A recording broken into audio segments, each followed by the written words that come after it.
Gostaria que os irmãos abrissem suas Bíblias, em Números, capítulo 16. Esse ano nós queremos tratar sobre o tema da família e esperamos aqui que as famílias sejam abençoadas. Antes de orar, vamos ler a palavra do Senhor? Números, capítulo 16, desde o verso 1. Está escrito assim: Corá, filho de Izar, neto de Coate, bisneto de Levi, reuniu Datã e Abirão, filhos de Eliabe e On, filho de Pelete, todos eles da tribo de Ruben. E eles insurgiram contra Moisés. Com eles estavam 250 israelitas, líderes bem conhecidos na comunidade e que haviam sido nomeados membros do concílio. E eles se ajuntaram contra Moisés e Arão. Eles disseram: basta, a assembleia toda é santa, cada um deles é santo, e o Senhor está no meio deles. Então, por que vocês se colocam acima da assembleia do Senhor? E eu quero continuar lendo no versículo 12. No mesmo capítulo, no versículo 12, está escrito: Então Moisés mandou chamar Datã e Abirão, filhos de Eliabe, mas eles disseram: nós não iremos. Não lhe basta nos ter tirado de uma terra onde havia leite e mel com fartura para nos matar no deserto? E além disso, ainda quer se fazer chefe sobre nós? E ainda assim, você não nos levou a uma terra onde há leite e mel com fartura, e nem nos deu uma herança de campos e vinhas. Você pensa que pode cegar os olhos deste homem? Não iremos. E Moisés indignou-se e disse ao Senhor: Senhor, não aceite a oferta deles. Eu não tomei deles nem sequer um jumento e nem prejudiquei a nenhum deles. E aí Moisés disse a Corá: você e todos os seus seguidores terão que se apresentar amanhã ao Senhor. Você, eles e Arão. E cada homem pegará o seu incensário, e nele colocará incenso e o apresentará ao Senhor. Serão 250 incensários ao todo. Você e Arão também apresentarão os seus incensários. Assim cada um deles pegou o seu incensário, acendeu o incenso, e se colocou com Moisés e com Arão à entrada da tenda do encontro.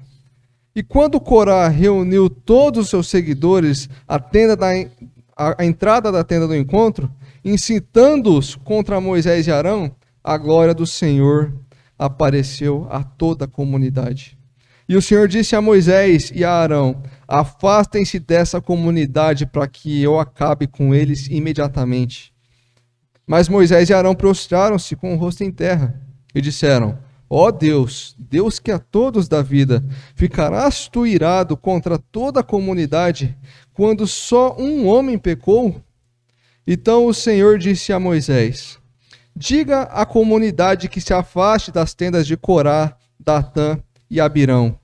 Moisés levantou-se e foi para onde estavam Datã e Abirão, e as autoridades de Israel o seguiram. Ele advertiu a comunidade: afastem-se das tendas desses ímpios. Não toquem em nada do que pertence a eles, senão vocês serão eliminados por causa do pecado deles. E eles se afastaram das tendas de Corá, Datã e Abirão. Datã e Abirão tinham saído e estavam em pé à entrada de suas tendas, junto com suas mulheres, seus filhos e suas crianças pequenas. E disse Moisés: assim vocês saberão que o Senhor me enviou para fazer todas essas coisas e que isso partiu de mim. Se esses homens tiverem morte natural e experimentarem somente aquilo que normalmente acontece aos homens, então o Senhor não me enviou. Mas se o Senhor fizer acontecer algo totalmente novo, e a terra abrir a sua boca e os engolir junto com tudo que é deles, e eles descerem vivos ao Sheol, isto é, ao mundo dos mortos, então vocês saberão que estes homens desprezaram o Senhor.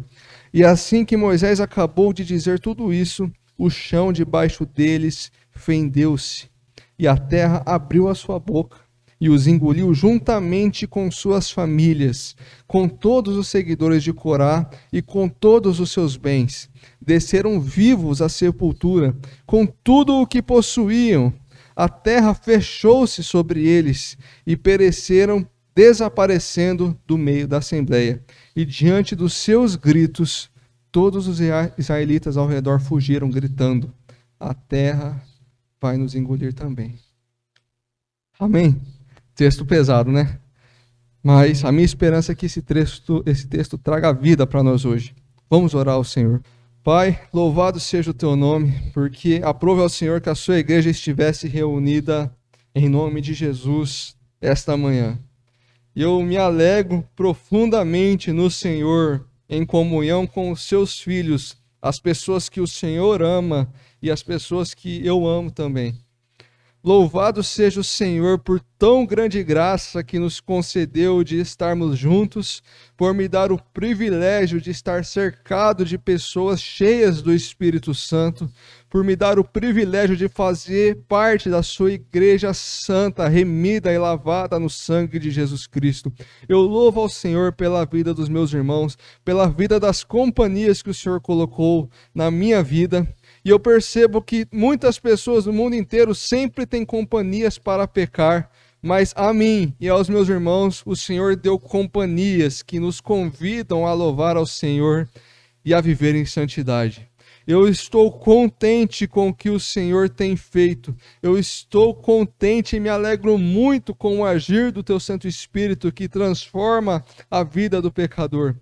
E nessa manhã nos reunimos na sua presença para te louvar, e na esperança, nosso Pai, que o Senhor ilumina o nosso coração e que o seu Santo Espírito abra o nosso coração para absorver tudo que a sua palavra tem para nos edificar hoje, para tudo o que há para nos transformar. Eu peço ao Senhor que confronta aqueles que estão oscilantes, peço que conforte aqueles que estão abatidos, que fortaleça aqueles que precisam de força, que alegre aqueles que estão entristecidos e que, acima de tudo, que todos aqui saiam daqui mais parecidos com Jesus Cristo. Eu oro ao Senhor que abençoe a família de cada um dos irmãos que estão aqui, abençoe as mães, os pais, os filhos, os avós, os tios, abençoe os relacionamentos entre amizades, abençoe as famílias, que o seu Santo Espírito esteja habitando profundamente sobre as famílias dessas pessoas que estão aqui presentes nessa noite,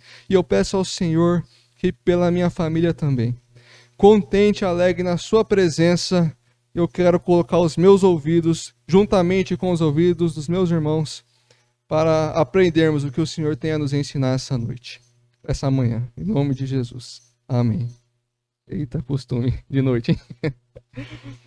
Irmãos, nós lemos em Números, capítulo 16, peço aos irmãos que mantenham as Bíblias abertas nesse capítulo aí, porque a gente vai reler alguns versículos, para explicar o contexto. No livro de Números, o povo de Israel ainda estava no deserto. O povo de Israel esteve preso no Egito, então Deus levanta Moisés e envia Moisés para o Egito para salvar o seu povo da escravidão dos egípcios. Então Deus faz obras grandiosas através de Moisés, e finalmente o povo de Israel escapa da escravidão do Egito, atravessam o Mar Vermelho a pé, e então eles iniciam a sua jornada no deserto. E no deserto eles passam 40 anos e até chegar na terra prometida. Nessa passagem aqui nós lemos, o povo de Israel ainda estava no deserto. Então Moisés ainda estava conduzindo o povo, Deus ainda estava fazendo milagres, Deus guiava o povo de dia, cobrindo com umas nuvens, e de noite Deus guiava o seu povo com uma coluna de fogo. Deus ainda fazia cair o maná do céu todos os dias, com exceção dos sábados. Então Deus estava operando, o povo estava no deserto, rumo à terra prometida. E aconteceu que houve muitas conturbações nesse meio tempo, porque o povo passou muito tempo no deserto, e por tempos o povo passou a desconfiar de Deus, a desconfiar de Moisés, O povo passou, inclusive, a desejar voltar para o Egito, porque eles não estavam conseguindo contemplar ainda o que o Senhor tinha prometido para eles. E dentre essas passagens existe a revolta de Corá, Datã e Abirão, que é o que nós lemos aqui nesse capítulo 16. E vocês notam que no versículo 3, Corá, Datã e Abirão, eles se insurgem contra Moisés e disse: Moisés, chega, basta, a assembleia toda é santa. Todo mundo que está aqui é santo. O Senhor está na vida de cada um aqui. Nós não precisamos de você. Você está se colocando acima dos outros. Você está se colocando acima da Assembleia do Senhor. Todo mundo aqui é santo. Todo mundo aqui pode se achegar a Deus. Então, Moisés se prostra em terra. Moisés provavelmente deve ter ficado muito conturbado por causa dessa contestação, dessa reclamação de Corá, Datã e Abirão. E então Moisés faz uma proposta para eles. E aí, no versículo 12, a Bíblia diz que Moisés manda chamar Datã e Abirão, só que eles disseram: nós não iremos. Não iremos, Moisés. Não basta você ter tirado a gente de uma terra que mana leite e mel, que no caso eles estavam falando do Egito, e você não trouxe a gente para uma terra que mana leite e mel. A gente está no deserto.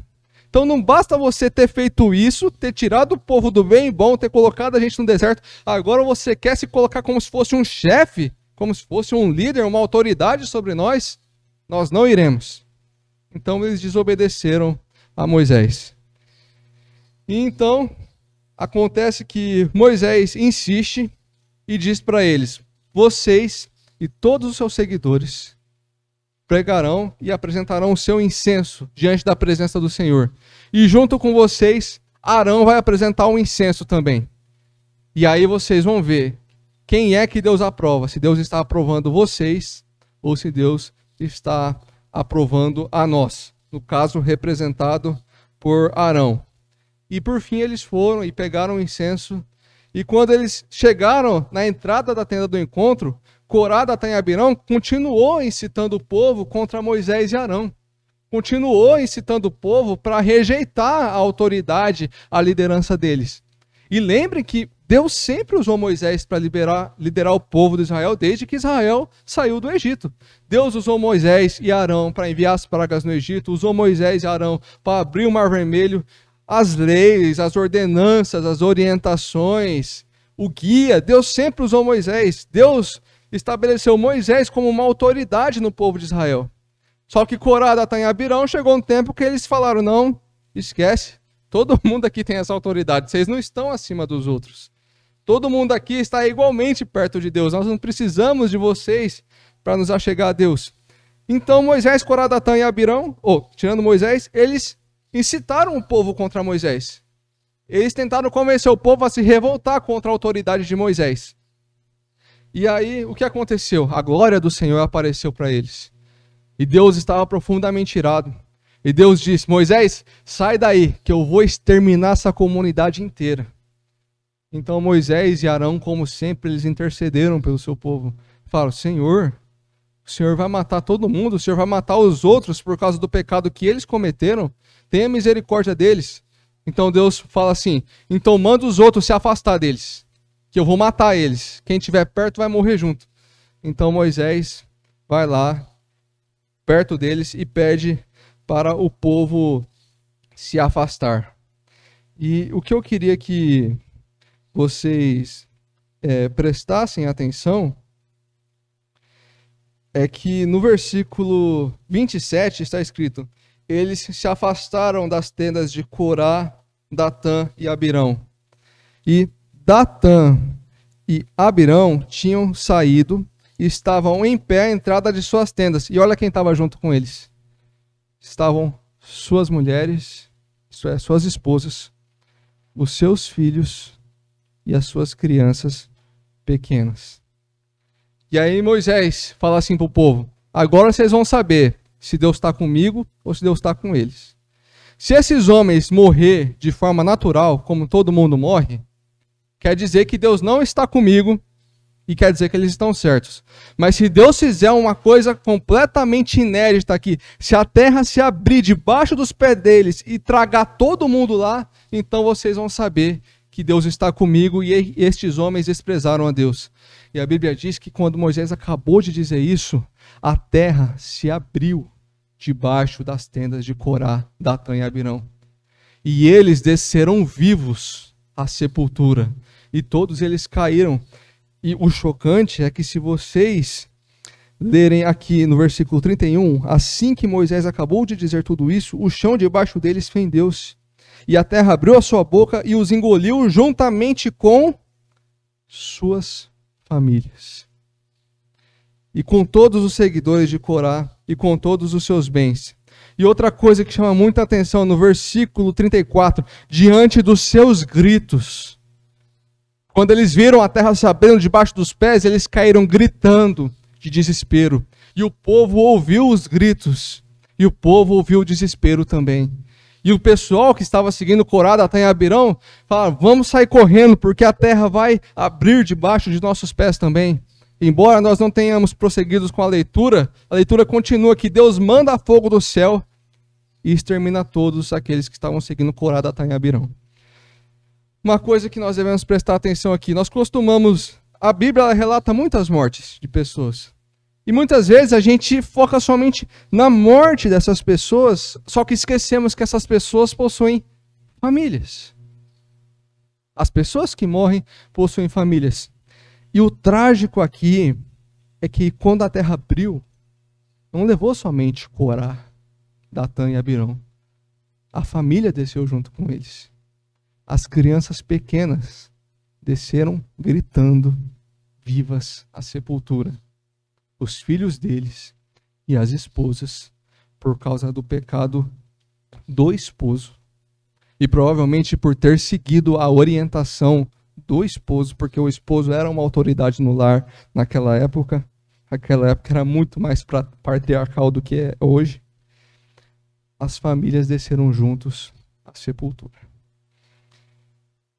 Em cima desse texto, ironicamente, o tema da mensagem de hoje é 4 princípios da família feliz. E a gente vai aprender esses 4 princípios fazendo exatamente o oposto do que esses homens fizeram.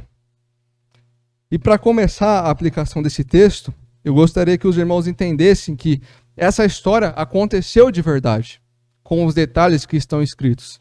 Mas ao mesmo tempo parece que Deus ele insiste em ficar colocando figuras e tipologias e simbologias do Evangelho espalhados por toda a Escritura. Então nós vemos que Deus mandar Moisés tirar o povo do Egito para levar até a terra prometida é uma história que, se a gente trocar o nome dos personagens, a gente consegue ter o Evangelho na sua forma mais pura e simples. Porque Deus enviou Moisés para salvar o povo de Israel, que estava escravizado no Egito, conduziu esse povo pelo deserto por vários anos, e até que esse povo chegou em Canaã, a terra prometida. Da mesma forma, nós estávamos escravizados em nossos pecados e nós estávamos condenados ao inferno, e Deus envia o seu Filho Jesus Cristo, nos liberta dessa escravidão, da mesma forma que libertou Israel do Egito. Então agora Deus está nos conduzindo por essa vida, por onde Jesus disse que no mundo tereis aflições, e também disse várias vezes que o mundo nos odiaria, caso nós seguíssemos a Ele fielmente. A palavra do Senhor diz que qualquer um que quiser seguir a Cristo de forma fiel, este será perseguido. Então, a vida que estamos tendo com Cristo agora, ela é simbolizada pelo deserto que nós estávamos lendo aqui. E é claro que Cristo está nos conduzindo por esse deserto porque Ele quer nos levar para o céu, a nossa terra prometida. Então, o céu é simbolizado por Canaã nessa história. Então vemos que o Egito, a escravidão do Egito simboliza a escravidão do nosso pecado e a condenação do inferno. Moisés é uma figura de Cristo que nos liberta. O deserto é uma figura da vida que estamos vivendo hoje. E a Canaã, a terra onde mana leite e mel, é uma simbologia do céu para onde estamos indo. Então vamos aprender com esse texto fazendo duas leituras dele. A primeira leitura vai ser a histórica e a segunda leitura vai ser com as lentes do Evangelho.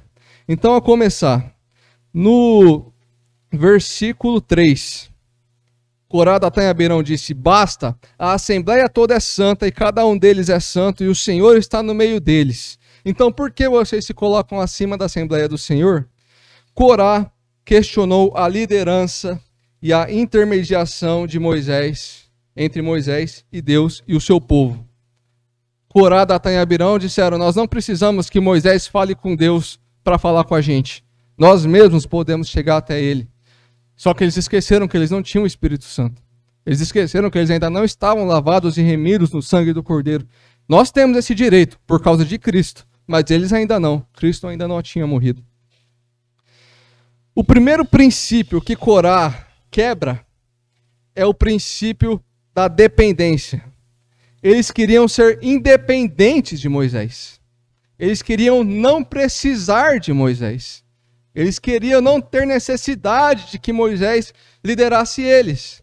E se nós lermos esse texto com a lente do Evangelho, vamos perceber que Corá, ele é como a pessoa que frequenta a igreja e acha que pode se achegar a Deus sem o intermédio de Cristo, sem o auxílio da igreja, sem a instrução da palavra e sem o poder da oração. São como pessoas que vão na igreja, que às vezes até confessam que dependem de Cristo, mas vivem como se fossem independentes. Então aqui temos o primeiro princípio da família feliz. A família feliz é a família que tem dependência de Deus para tudo. A família feliz, em primeiro lugar, é a família que medita na palavra, porque sabe que depende da instrução e da sabedoria que a palavra tem para que nós saibamos como nos comportar diante das situações desse mundo. As pessoas que se acham independentes, elas dizem: eu não preciso ler a palavra, eu não preciso estudar a palavra, eu não preciso aprender a palavra, porque eu já sei como me comportar. E embora elas neguem isso com os seus lábios, é isso que elas praticam. Porque quando elas precisam tomar o remédio para ficar bem, elas vão lá e tomam. Mas elas dizem que precisa da palavra, mas não aprende a palavra, não estuda a palavra e nem vive a palavra. Pessoas independentes.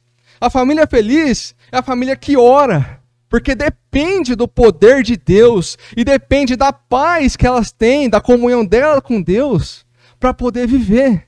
Uma família que ora, uma família que medita na palavra, é uma família feliz. Mas as pessoas que não oram são pessoas independentes, porque elas não precisam apresentar suas petições a Deus. Elas vão lá e tentam realizar com suas próprias mãos. Elas vão lá e tentam fazer as coisas pelos seus próprios meios. E muitas vezes elas têm vergonha de apresentar os propósitos delas para Deus, porque sabe que os propósitos delas não estão alinhados com a vontade do Senhor. Pessoas independentes, eu não preciso da ajuda de Deus para resolver meus problemas, e tampouco eu preciso de ter paz com Deus para eu ter paz aqui nessa terra.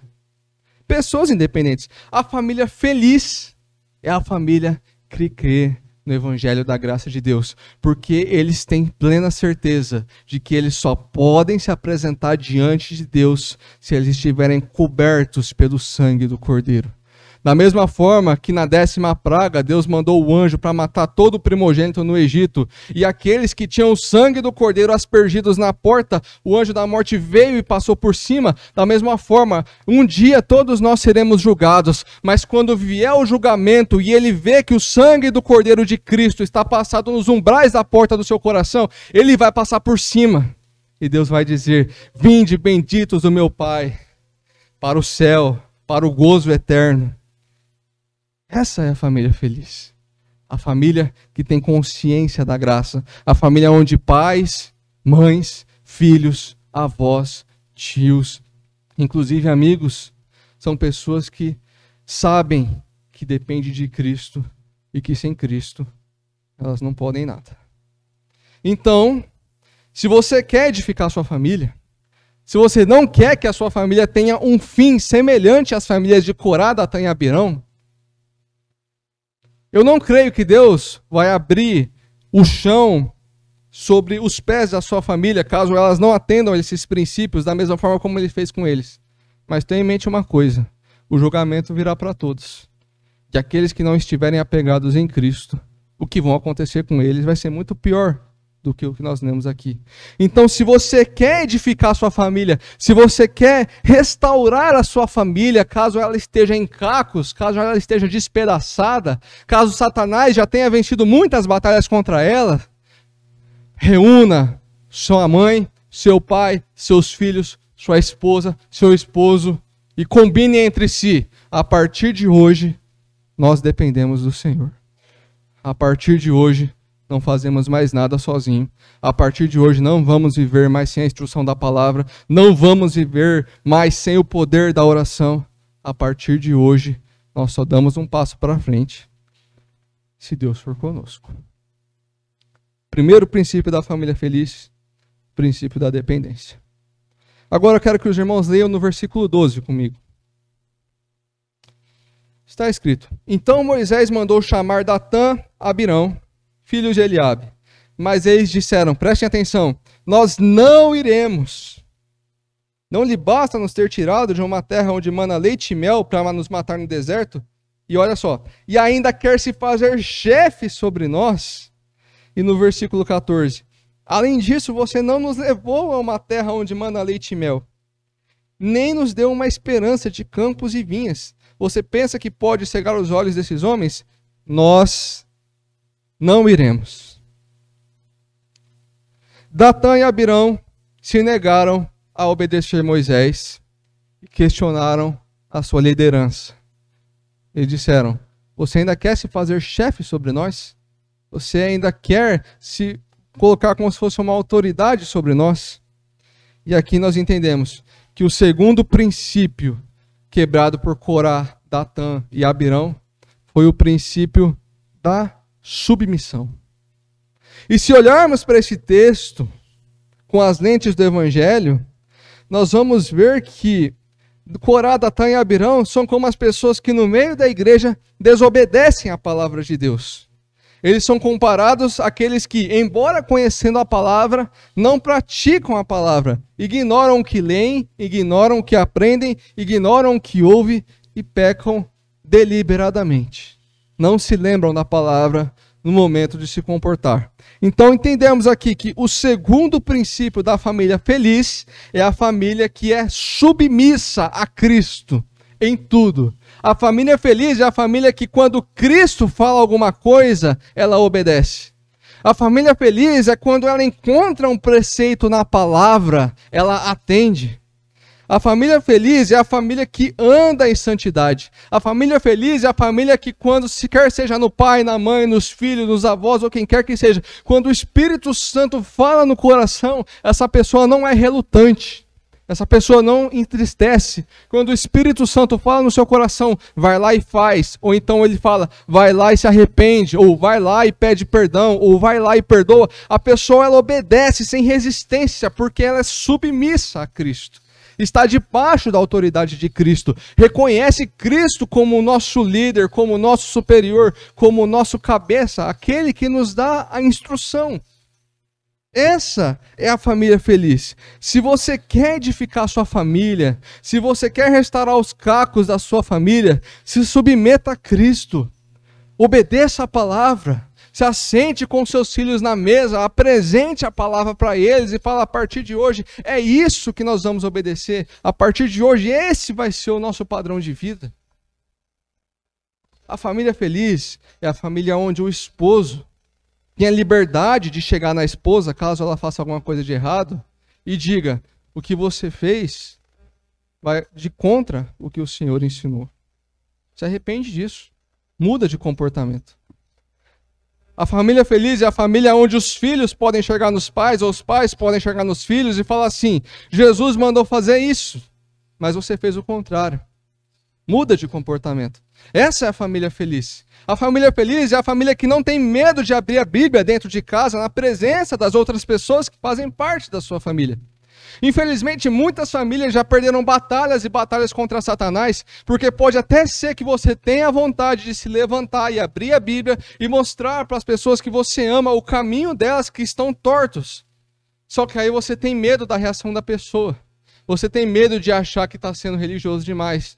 Você tem medo das pessoas falarem que você quer se tornar o pastorzinho. E você tem medo também das pessoas falarem, em vez de absorver a repreensão, ao invés de ouvirem a instrução da palavra, você tem medo que ela volte para você. Ah, mas você também faz isso.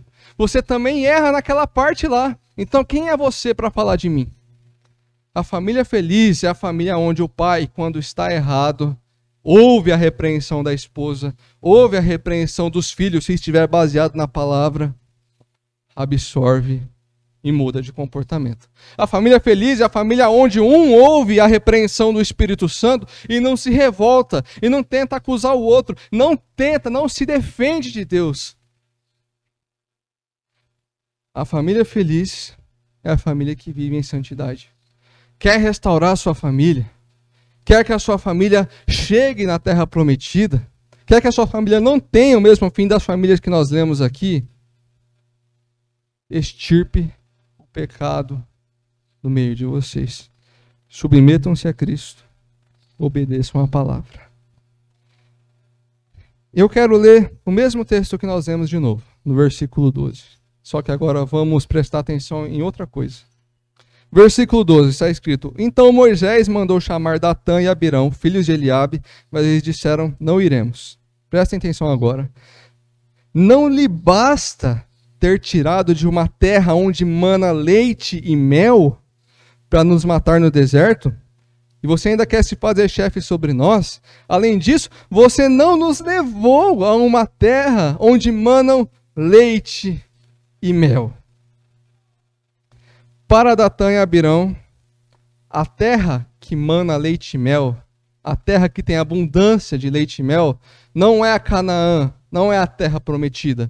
Era o Egito, onde eles estavam escravizados. Para Datã e Abirão, eles se desiludiram com o deserto. Eles esqueceram que ainda não chegaram na terra prometida. Pois eles falaram: a terra para onde vocês trouxeram a gente não mana leite e mel. Só que eles esqueceram que eles ainda estavam no deserto, eles ainda não tinham chegado lá. Mas eles estavam impacientes, desiludidos, perderam as esperanças, duvidaram de Canaã e sentiram saudades do Egito. O terceiro princípio que Corá, Datã e Abirão quebra é o princípio da esperança. Eles perderam a esperança de que as promessas de Deus iriam se cumprir. E então passaram a desejar voltar para onde eles vieram. Olhando para esse texto com as lentes do Evangelho, Corá, Datã e Abirão são como as pessoas no meio da igreja que perderam a esperança do céu. Você pode até perguntar para elas: você acredita que existe um céu e tudo? Elas vão falar: sim, a gente acredita. Mas se você olhar para o comportamento delas, elas vivem como se o céu não existisse. Elas nunca pensam no céu, nunca falam no céu, nunca desejam o céu. E quando alguém chega e fala do céu para elas, elas são pegas de surpresa. Porque a mente delas está por demais aqui nessa terra. E aí nós aprendemos que a falta da expectativa da Canaã fez aqueles homens sentirem saudade do Egito. A falta da expectativa do céu vai fazer você sentir saudade do mundo. E aí você vai começar a pensar: nossa, como eu tenho vontade de voltar a frequentar os lugares que eu frequentava, de fazer as coisas que eu fazia, de andar com as pessoas que eu andava, de falar as coisas que eu falava, de me relacionar da forma como eu me relacionava. Você começa a ter saudade. Até porque, figurativamente, nós não estamos no céu, nós estamos no deserto. Então, se você pensa que vai continuar deserto para sempre, como Paulo disse, se nós esperarmos que Cristo é só para essa vida, nós somos os mais miseráveis de todos os homens.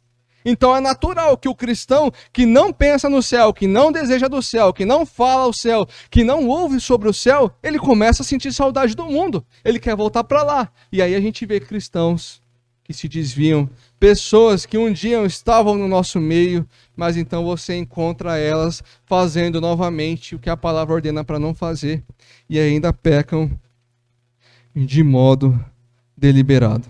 Quem não deseja o céu está fadado a sentir saudades do mundo.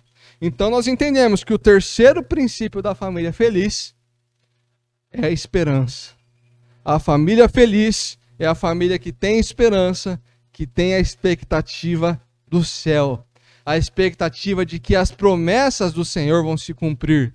Se você quer edificar a sua família, se você quer restaurar a sua família, se você vê que Satanás se levantou contra vocês e vocês estão perdendo a guerra, se assente na mesa com seus filhos, o seu pai, a sua mãe, os seus avós, e comece a falar do céu para eles. Comece a lembrar as pessoas da sua casa, das promessas que Deus fez para cada um de nós. Comece a lembrar para eles da glória que há de ser revelada, que não há de se comparar às coisas boas que nós vivemos hoje.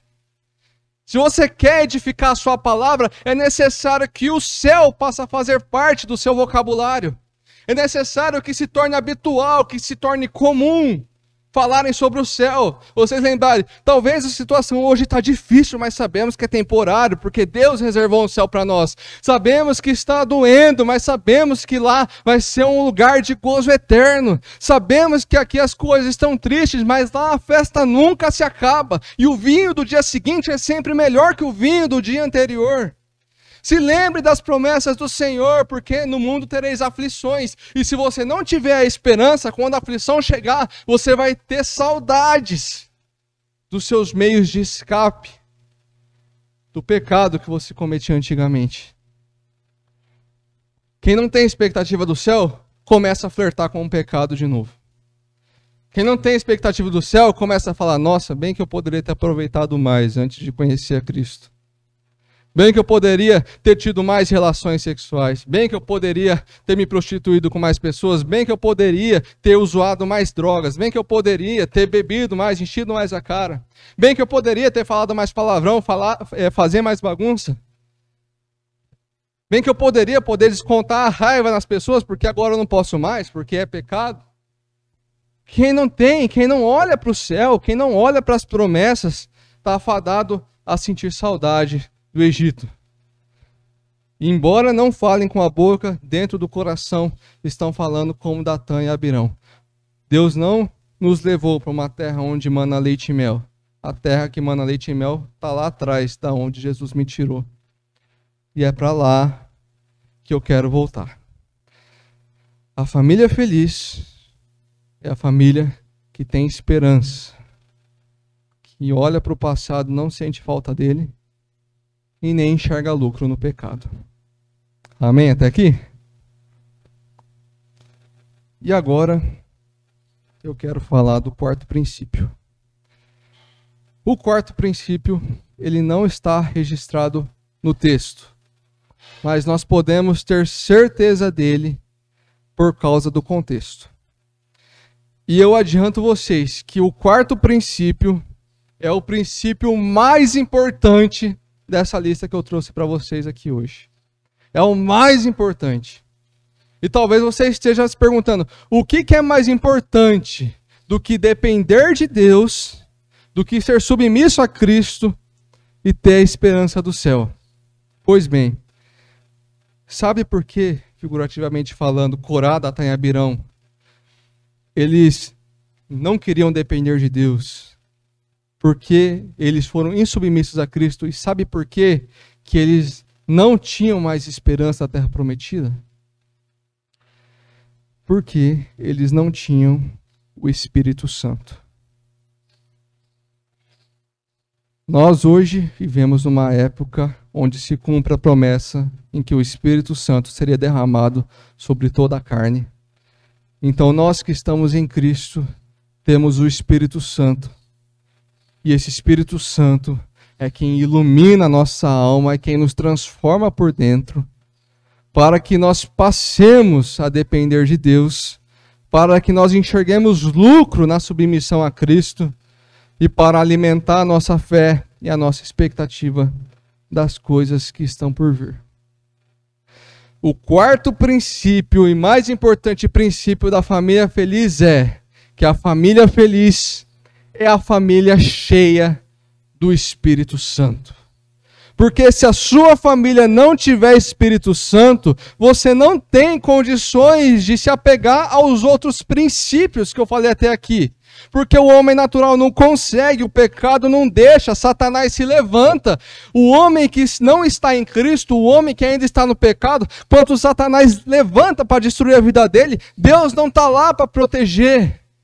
Porque ele não está coberto com o sangue de Cristo, Deus ainda está irado com aquela pessoa, Deus ainda quer mandar aquela pessoa para o mesmo inferno, para onde vai Satanás e seus anjos, mas nós que estamos em Cristo, cobertos pelo sangue do Cordeiro, nós que temos o Espírito Santo, nós temos condições de olhar para a palavra, entender a palavra e praticar a palavra.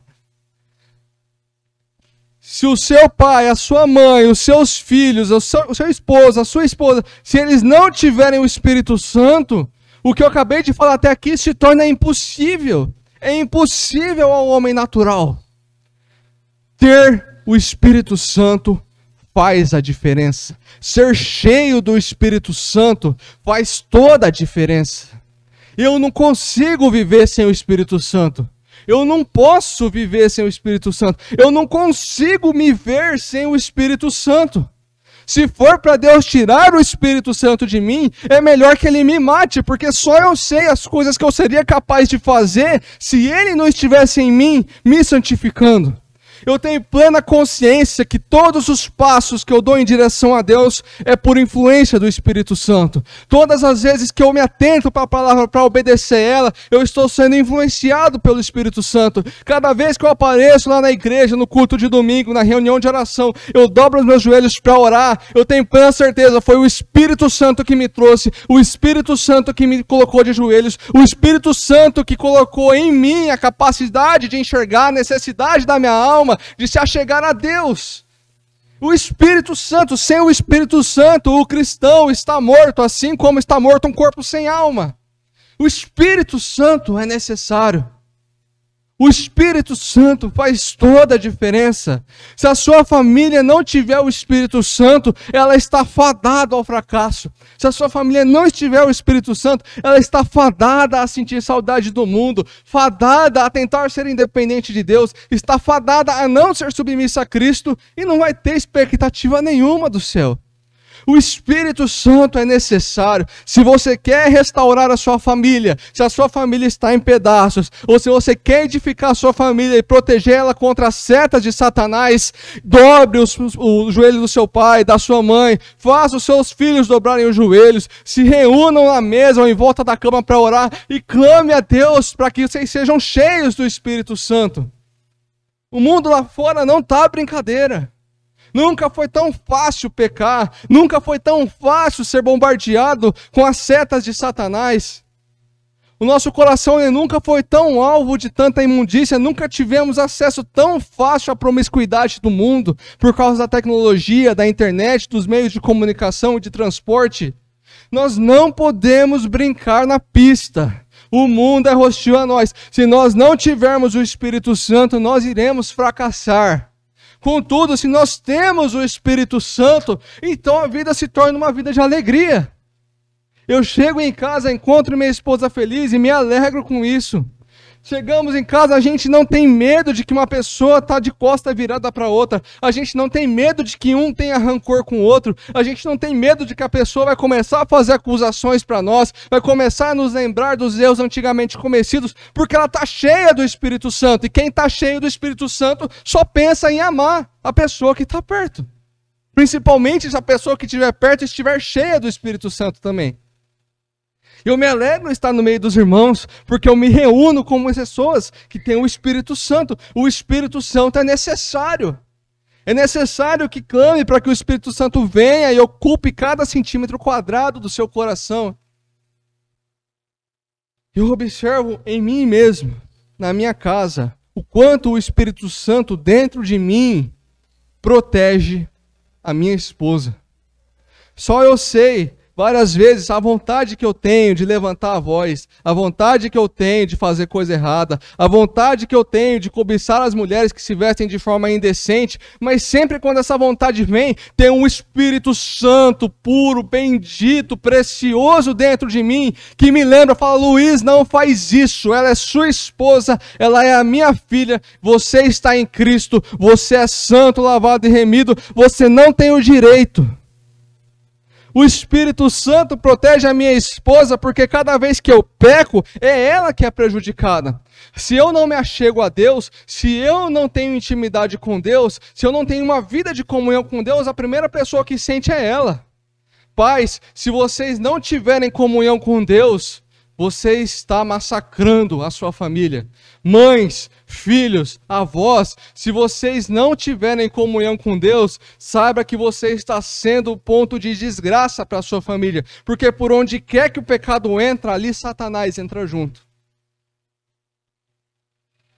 Se for para alguma coisa de acontecer de ruim com a sua família, e queira Deus que não aconteça, que não seja você.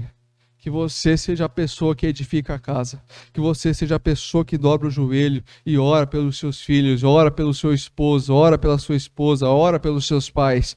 Que você seja a pessoa que seja o meio de santificação que está lá dentro. Que você seja a pessoa que traga a vida para dentro. Que você seja a pessoa que apresente Cristo para os seus. O Espírito Santo é necessário. Eu estava conversando com o João ontem à noite. Eu falei: cara, eu não tenho expectativa nenhuma no casamento dos ímpios. Quando um amigo meu que não conhece a Cristo chega em mim e fala que vai casar, uma parte de mim fala: que legal, e a outra parte fala: boa sorte.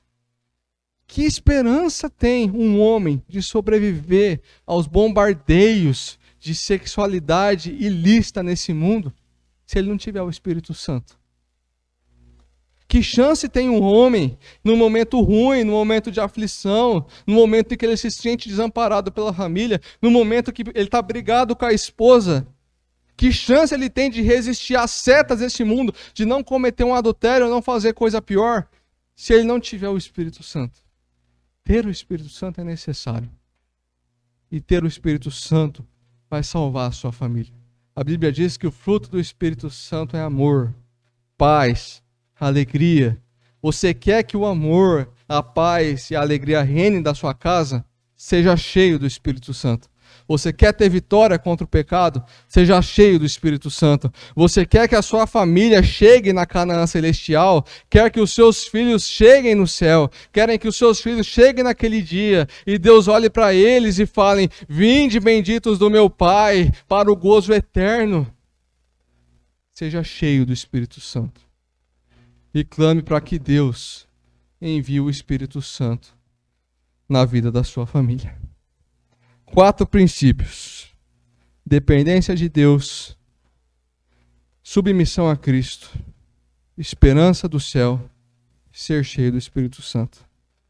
Se apegue a esses princípios, eu tenho certeza que a sua família será feliz. Em casa, embora não de forma perfeita, temos buscado esse princípio e até então estamos sendo felizes na presença de Deus.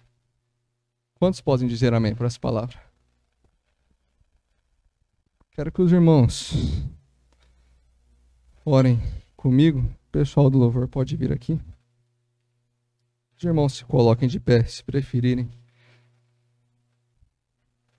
Eu vou orar aqui e eu quero pedir para você 2 coisas. A primeira delas é que Deus encha você com o Espírito Santo. E a segunda dela é que Deus envie o Espírito Santo para a sua família. Pai, nos reunimos à sua presença e sabemos que a nossa única esperança é que o Senhor faça essa obra, essa transformação dentro de nós. A nossa única esperança é esse Espírito Santo, bendito, precioso, maravilhoso, este ouro nos vasos de barro que somos nós. Eu louvo ao Senhor porque eu não sou quem eu era, porque o Senhor tem trabalhado na minha vida. Louvo ao Senhor porque os meus irmãos não são quem eram mais, porque vem um Espírito Santo do céu, um Espírito bendito, que passou a habitar na vida deles. E a partir de então tudo se fez diferente. A partir de então o pecado passou a ser eliminado. E a vida voltou-se para a glória de Deus. Eu oro a Ti, Pai, que o Senhor me encha com o Espírito Santo.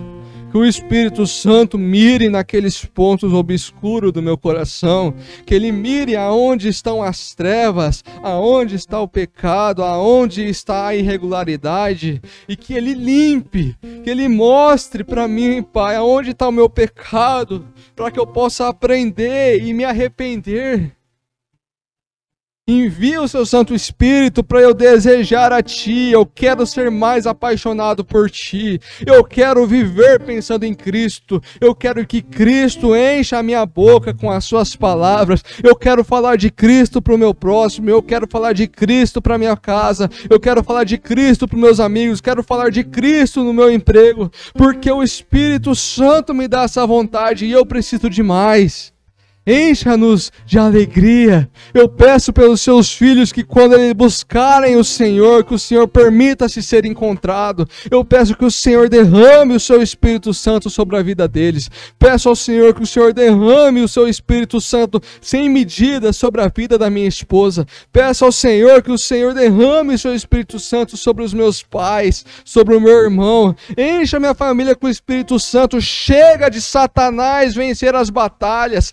Chega de o pecado ser comum no nosso meio. Eu quero que o Senhor elimine a vergonha do nosso meio de abrirmos a Bíblia em casa, de aprendermos a Sua palavra em casa. Eu peço ao Senhor que transforme esse coração que está com saudade do mundo. Transforma esse coração que parou de depender do Senhor. Transforma esse coração que não te deseja mais, que não quer mais te obedecer. Faça a obra, Deus. Eu peço ao Senhor porque eu sei que o Senhor pode. O Senhor tem poder. Se o Senhor transformou um miserável como eu, o Senhor tem poder para transformar todos os outros miseráveis como eu que estão aqui. Oro ao Senhor, faça a obra e peço ao Senhor que as pessoas que estão aqui presentes sejam revestidas do Espírito Santo. Conceda-nos que o céu seja o assunto das nossas conversas nestes dias que estaremos aqui para louvar e adorar ao Senhor.